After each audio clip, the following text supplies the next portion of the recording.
Gwyneth Paltrow's daughter says mom was shaken up after ski crash. Gwyneth Paltrow's daughter had never seen her mother shaken up like that and was concerned following her ski crash, US court has heard. Apple Martin, who was around 11 or 12 at the time of the incident, said her mother had been frantic and in a state of shock following the collision in 2016. The Oscar-winning actress has claimed that retired optometrist Terry Sanderson collided with her at the Deer Valley Resort in Utah, which resulted in her losing half a day of skiing with her family. Mr. Sanderson has accused the actress of crashing into him and says he sustained several broken ribs and severe head injuries. On Tuesday, the court heard parts of statements given by Ms. Paltrow's children, Apple and Moses Martin, who had been skiing with her on the day of the collision. In her statement, read out by the legal teams, Apple said she had heard a commotion on the slope before skiing down for lunch, where her mother had been visibly upset. Ms. Paltrow had stopped skiing for the rest of the day and gone for a massage.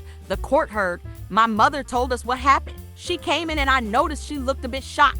And I asked what happened and she said, 'This a hole ran into me. He ran right into my back.'" Apple said she was in a state of shock and she decided after that she was not going to ski for the rest of the day, which she never does. She always stays on, but she was in shock and a bit of pain. Asked if she had been concerned about her mother, Apple replied, "Yes, I had never seen her shaken up like that and she was very clearly visibly upset and she had some sort of pain. She was in a little bit of pain and I remember that's why she went to the spa to get a massage," she said. "I remember she was very frantic. She was in a state of shock.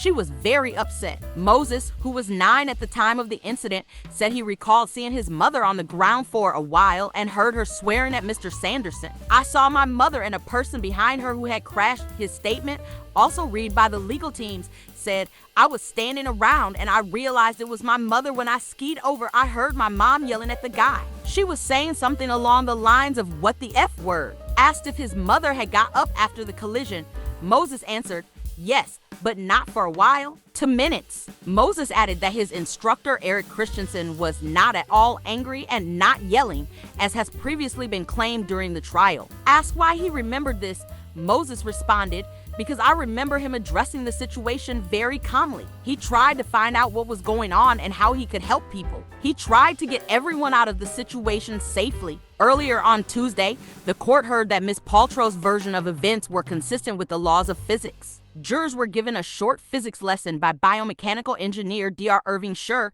in which he wrote out several calculations and stick figure diagrams on a large board with a marker. Dr. Scher said calculations by Dr. Richard Bone, heard in court last week, had been thrown off by an incorrect velocity, and that corrected measurements meant Mr. Sanderson's injury should have been much worse. Ms. Paltrow's version of events is consistent with the laws of physics and how people turn and rotate, he said. The court has already heard evidence from Ms. Paltrow and Mr. Sanderson. Mr. Sanderson said he had become a self-imposed recluse after the incident and had been advised never to ski again in case of further injury. Ms. Paltrow previously said she felt very sorry for Mr. Sanderson but reiterated that she was not at fault for the crash. Mr. Sanderson is seeking damages of a minimum of $300,000 to for $4,000, while Ms. Paltrow's counterclaim is for $1. The trial in Park City, Utah continues.